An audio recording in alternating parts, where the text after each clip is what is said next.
¿Sabías que Klein pudo haberse incinerado robando el poder del emblema del sol mutado? ¿Sabías que en la novela cometió un auténtico sacrilegio a dos dioses en simultáneo? ¿Y qué hay de otros personajes que no aparecen, como la maid de los Moretti? ¿Y qué hay de la deidad maligna llamada Muerte? Pues hoy hay lore, hay curiosidades y hay mucha información que quedó fuera de la adaptación animada, por lo que deberías quedarte si quieres conocer la verdadera historia de Lord of Mysteries. Comencemos.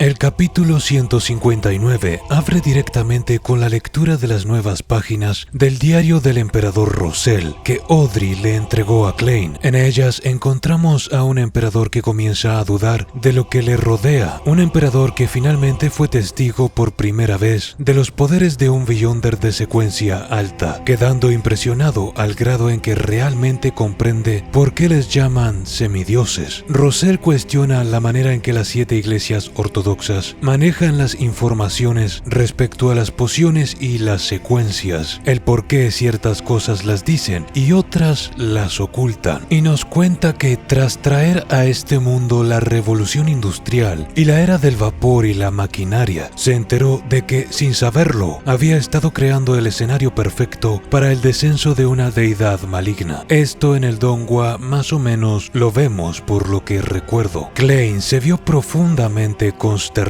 respecto a esto, al grado en que ponderó por un instante el hacer adivinaciones en torno a este tema, pero en sus propias palabras, el adivinar cosas que involucraban a deidades es una peligrosa lección que él ya ha aprendido. ¿Quién sabe qué clase de poderes extraños e inesperados tendría esta deidad maligna? Incluso la propia Audrey pudo ver a raíz del lenguaje corporal de Klein que él estaba pensando en un problema muy complejo, y eso que nuestro protagonista estaba envuelto en la niebla gris.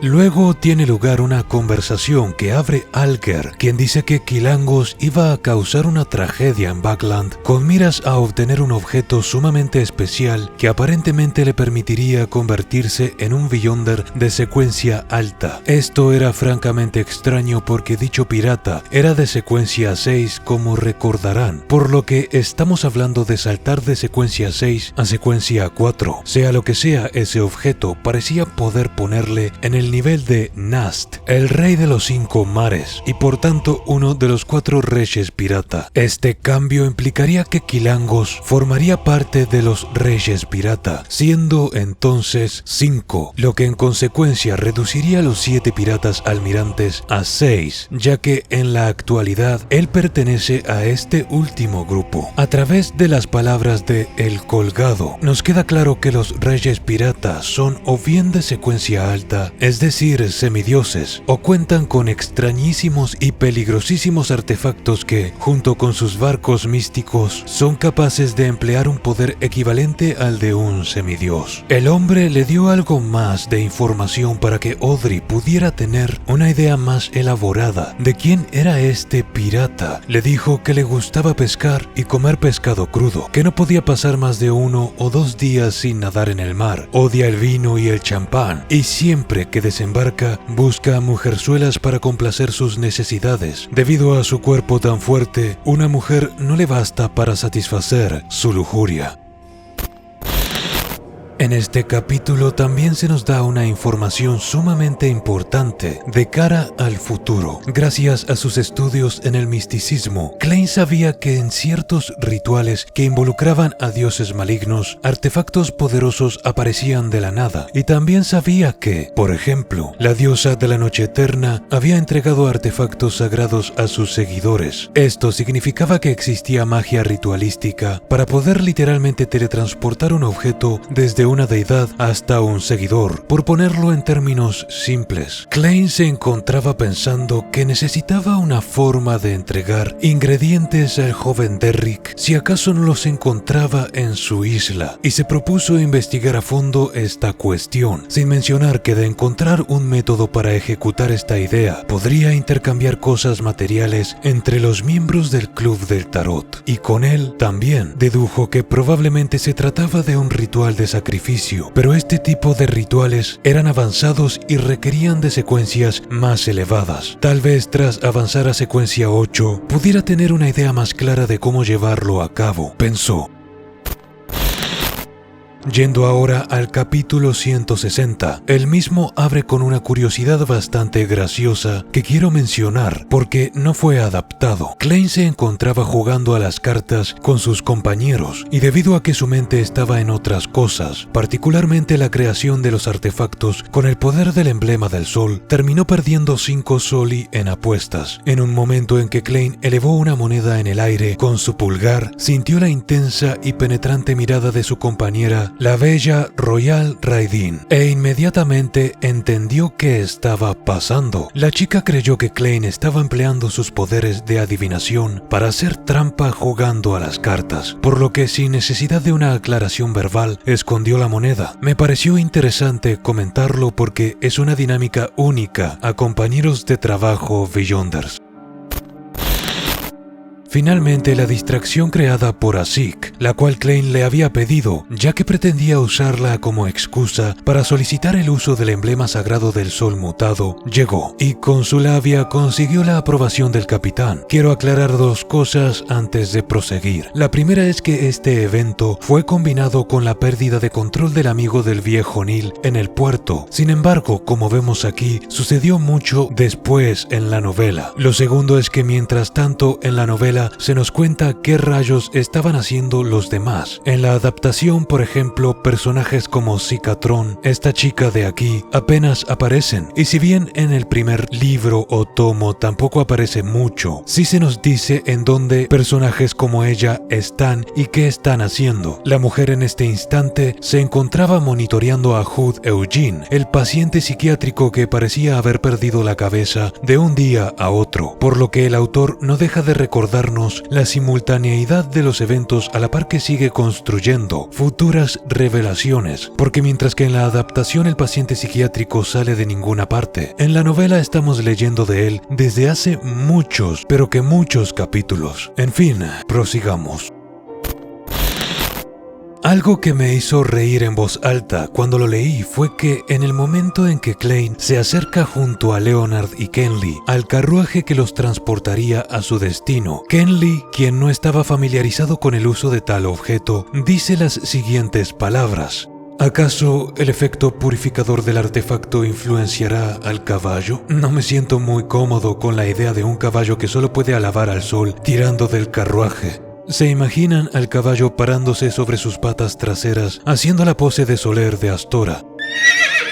En fin, quienes tienen memoria sabrán que el artefacto sellado número 3-0782 solo influencia a criaturas con un alto grado de inteligencia. Como dato extra, aunque no hace falta que lo mencione, el viejo Neil no formó parte del viaje a Pueblo Morse o Morristown por obvias razones. El capítulo 161 se titula El mausoleo invertido. ¡Qué nombre tan ominoso! Este evento en la novela arroja información que no aparece en la adaptación, pero antes esclareceré el aspecto más superficial. Klein es el encargado de actuar teatralmente para convencer a los habitantes del pueblo de que son genuinos exorcistas enviados por la iglesia. Sin embargo, no hay ninguna danza vergonzosa. En la novela fue un acto más solemne y serio, y parte de la razón por la cual los pueblerinos creyeron que el ritual había funcionado se debe a que sentían la calidez que emanaba del emblema del sol. La gente describía que sentía como si sus cuerpos estuviesen siendo bañados por una gentil luz solar. Sus espíritus se calmaron. El ritual se llevó a cabo en la casa de un anciano próxima a una catedral negra sumamente alta y puntiaguda, de corte gótico, llamada Catedral Morse. Vayamos ahora a la información que no se adaptó. Klein sabía que aquello había sido obra de Asik, pero por pedido expreso de Leonard tuvo que usar su poder como vidente para adivinar quién era el autor de ese fenómeno. Lo que vio fue una pirámide invertida, enterrada parcialmente en la tierra y rodeada de una oscura niebla. Si no me equivoco, esto ya había sido visto en una visión previa en torno a su mentor y amigo Asik. Se nos explica que es un símbolo de la muerte, una deidad maligna con un gran culto en el continente del sur, lo que a efectos prácticos vendría a ser una suerte de América del Sur, por lo que se nos ha descrito cultural e históricamente. El autor ha bebido mucho del mundo real, como obviamente ya saben. Lo curioso aquí es la conexión que tiene Asik con esta deidad. Klein se pregunta si acaso hizo un pacto con la misma hace 1300 años, y recuerda que en función a un capítulo de La revelación de la noche eterna, este dios maligno causó una gran catástrofe en el continente del norte al final de la Cuarta Época, en un periodo que se denominó como la Era Pálida. Según dicho libro y otros registros de los Nighthawks, se requirió del esfuerzo combinado de los 7 dioses ortodoxos para ponerle fin a muerte. Inteligentemente, Klein se cuestionó si la razón por la cual el cráneo del hijo del profesor Asik fue robado se debe a que justamente la persona que lo robó conoce de la conexión de la sangre y por tanto el linaje de Asik con esta deidad, porque de esta manera se explica la razón de que el cráneo de su hijo sea un material ritualístico tan poderoso, al grado en que, como ya sabemos, fue sumamente importante para intentar reencarnar al dios encadenado, otra deidad igualmente maligna. Desde muy temprano se nos van esclareciendo muchas de las razones que explican todo lo que sucede en el último cuarto del primer libro, es decir, de la primera temporada. En cuanto a los exorcismos en sí, pues fueron varios y no uno, y no sucedió en una suerte de hangar o galpón, sino que fueron casas de civiles.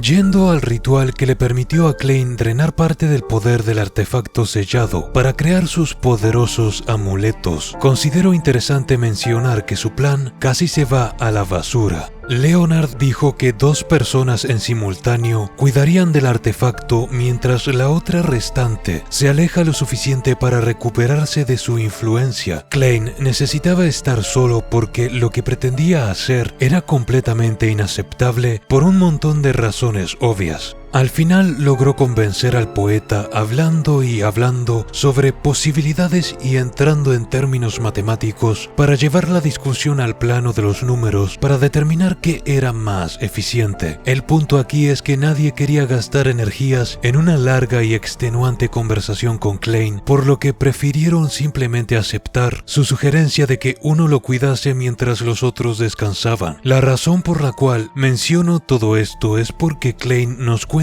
que de haberse visto arrinconado, él hubiera revelado parte de su secreto a Leonard para poder llevar a cabo aquel ritual. Esto nos habla del grado de confianza que le tiene, además de la complicidad que estos dos comparten. No quiero hacer spoilers, por lo que diré que Leonard es un personaje importante para futuros arcos, cosa que ya mencioné de todas formas. Allí yace el por qué hago tanto hincapié en él en momentos como este.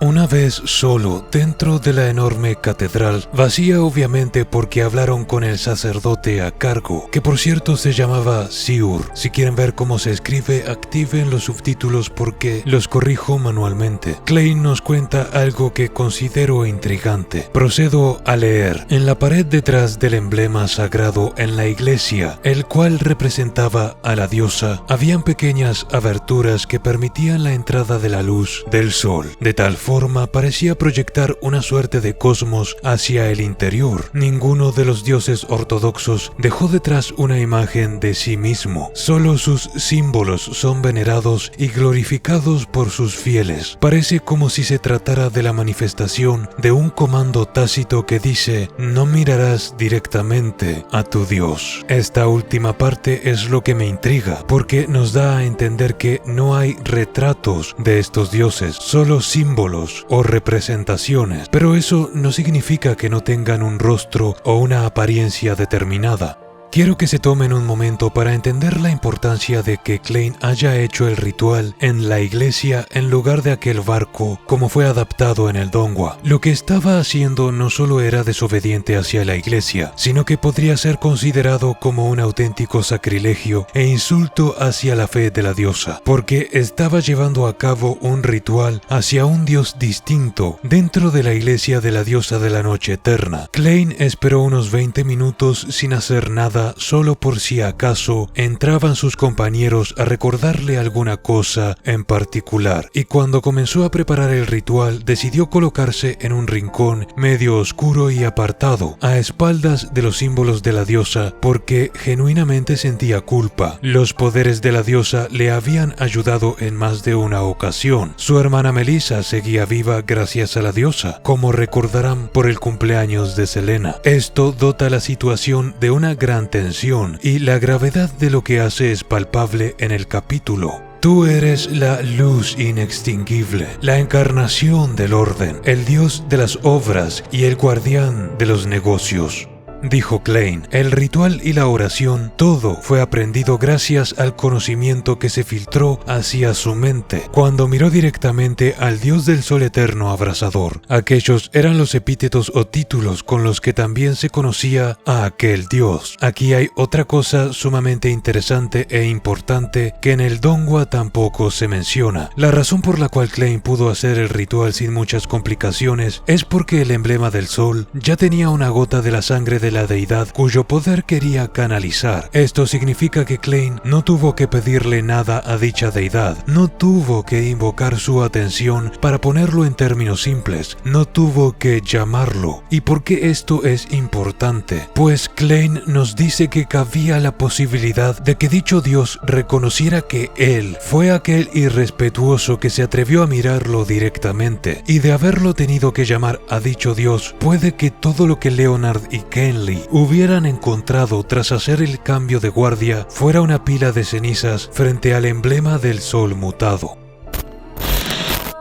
Otra curiosidad es que Klein tuvo que decir su encantamiento o conjuro en antiguo Hermes, porque si bien era un lenguaje que carecía de protección y por tanto era peligroso, al estar directamente vinculado con la naturaleza, era el único lenguaje que le permitía rodear a la figura del dios en sí y referirse directamente a la sangre divina que estaba dentro del emblema del sol. Además, Klein contempló la posibilidad de que podría morir. Déjenme que les explique bien a qué me refiero. Él estaba literalmente robando el poder de una deidad. Eso es lo que estaba haciendo, y él mismo lo pone en esos términos cuando piensa en lo que está haciendo. Debido a que el ritual involucraba a una deidad, no tenía forma de adivinar si el resultado sería exitoso o si volvería a toparse con la deidad nuevamente, lo que significaría su muerte porque no contaba con la protección de la niebla en el mundo real. En palabras de la novela, todo lo que Klein podía hacer ahora era recitar el resto del conjuro con un gran peso en su corazón, que estaba aterrado básicamente. Nada de todo lo que les acabo de decir queda patente en el Donghua, porque allí Klein simplemente entra al camarote del barco y en unos segundos creó sus dos amuletos. Le quita toda la sustancia, la tensión, el miedo de todo lo que puede salir mal, el sacrilegio tanto hacia la diosa como hacia el dios del sol, todas cuestiones que nos permiten ver hasta dónde es capaz Klein de llegar, y por tanto nos deja conocer mucho mejor el tipo de persona que él es, etc. Pero lo que tengo para decir al respecto no termina allí, porque Klein se vio invadido por un calor abrasador que pudo haberlo incinerado desde dentro de no haber actuado rápido a raíz del instinto y de las sensaciones que ya tenía de haber hecho tantos rituales previos. A raíz de su espiritualidad guió aquellas energías a la punta de su cuchillo mientras grababa símbolos y números en los amuletos que estaba creando. El sol fuera brilló con una intensidad veraniega, despejando el cielo al grado en que todas las personas en ese pueblo no pudieron evitar mirar hacia arriba entrecerrando los ojos. Leonard entrecerró los suyos, pero con sospecha, mirando hacia las grandes puertas de la catedral, y aunque no se deja explícito, podemos barajar que él sabía lo que estaba haciendo Klein, o al menos tenía una corazonada al respecto. Si se están preguntando por qué Leonard no sintió una perturbación espiritual o alguna cosa semejante, pues obviamente es porque Klein creó una barrera de espiritualidad con su daga, como siempre hace con la magia ritualística. La propia novela nos cuenta que cuando Klein terminó de crear los dos amuletos, finalmente se libró de la avasallante sensación de hervor y quemazón. La activación de los mismos se daba mediante la palabra luz, pronunciada en antiguo Hermes.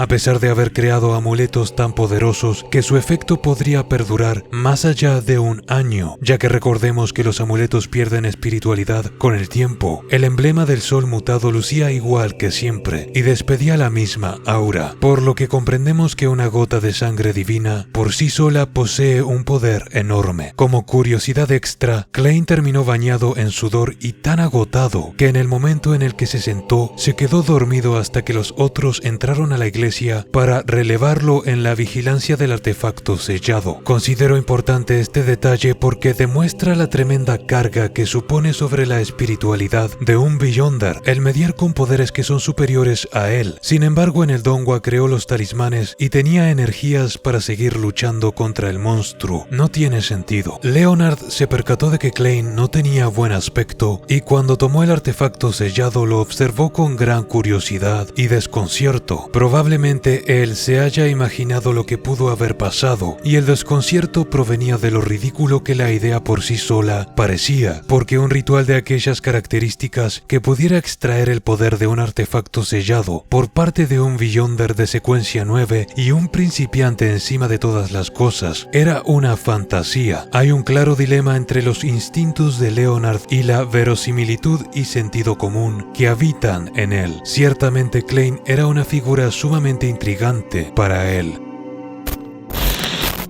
Aquí sucede otra cosa que no está en la adaptación. Cuando Klein regresa a casa, encuentra a una persona desconocida limpiando la mesa de la sala de estar. Lucía una edad menor a los 20 años, de cabello negro y ojos marrones. Se trataba de la empleada doméstica que habían elegido en su ausencia. Otra cosa importante es que Klein pretendía decirle a sus hermanos que él había recibido un aumento de 6 libras semanales, lo cual era un muy buen sueldo, tras recibir las 300 libras que Audrey Hall iba a enviar a su cuenta anónima, cosa que expliqué en el video anterior. Lo que él haría sería extraer poco a poco dinero de esa cuenta. En su mente planeaba darle a sus hermanos una mejor vida. Es triste en retrospectiva por cómo terminó este primer volumen. En cuanto a la maid, su nombre era Vela, y dado que las 3 candidatas posibles arrojaron resultados positivos en la adivinación de Klein, a él le daba igual a quién iban a elegir. Por eso no participó en la elección per se. Como curiosidad, el padre de la chica trabajaba en una fábrica metalúrgica y la madre era lavandera. Un factor importante que entró en la decisión fue que las otras dos eran seguidoras de El Señor de las Tormentas, mientras que Vela era seguidora de la diosa. Melissa odiaba todo lo que tenía que ver con El Señor de las Tormentas porque consideraba retrógrada su visión sobre las mujeres y todo lo que ya comenté en videos anteriores. En definitiva, la decisión fue de Melissa. La maid tenía entusiasmo por aprender a cocinar, ya que quería ser chef del hogar, lo que duplicaría su salario a 10 solis semanales. Al día siguiente, Klein entró con buen humor a la compañía de seguridad Blackthorn. La vida lucía buena, pero es aquí cuando todo comienza a descarrilarse. Al llegar, lo primero que la dulce Rosanne le dice es que el viejo Neil estaba ausente porque se encontraba enfermo y le sugirió ir a visitarlo juntos. Lo que me causa gracia es que Klein piensa que si acaso se debe a otro ritual por tratar su diarrea, lo cual le generó otra constipación severa, excusa que el viejo le había dado anteriormente. Qué equivocado que estaba Klein. Y algo que yo no tenía ni idea hasta que leí la novela es que el viejo tiene un hijo, al menos no recuerdo haberlo leído. En fin, lo menciono aquí por si acaso. Permítanme que les lea el fragmento. Visitémoslo en la tarde. Pobre viejo Neil. Su esposa falleció a muy temprana edad y su hijo está ocupado en alguna otra ciudad, por lo que cuando está enfermo todo lo que puede hacer es quedarse en la profunda soledad de su hogar en completa vulnerabilidad. Aunque aquí sucede algo inesperado. Roseanne abre los ojos impactada y le pregunta a Klein cuándo rayos fue que el viejo se casó, por lo que la información que Klein tiene y la que otras personas tienen parecen estar en conflicto. Sobre qué es verdad y qué es mentira y todo lo demás lo veremos en el próximo video, porque el capítulo 162 se termina aquí. Si quieren saber más, pues pueden apoyar este trabajo haciéndose miembros y contando no solo con acceso anticipado al mismo, sino que también con videos de exclusividad permanente. Háganme saber en la caja de comentarios qué les ha parecido todo lo que han visto aquí hoy, porque la verdad es que un montón de información quedó fuera de la adaptación. En fin, les mando un fuerte abrazo y nos vemos en la próxima. Gracias a los miembros y donaciones de Garzaro1985.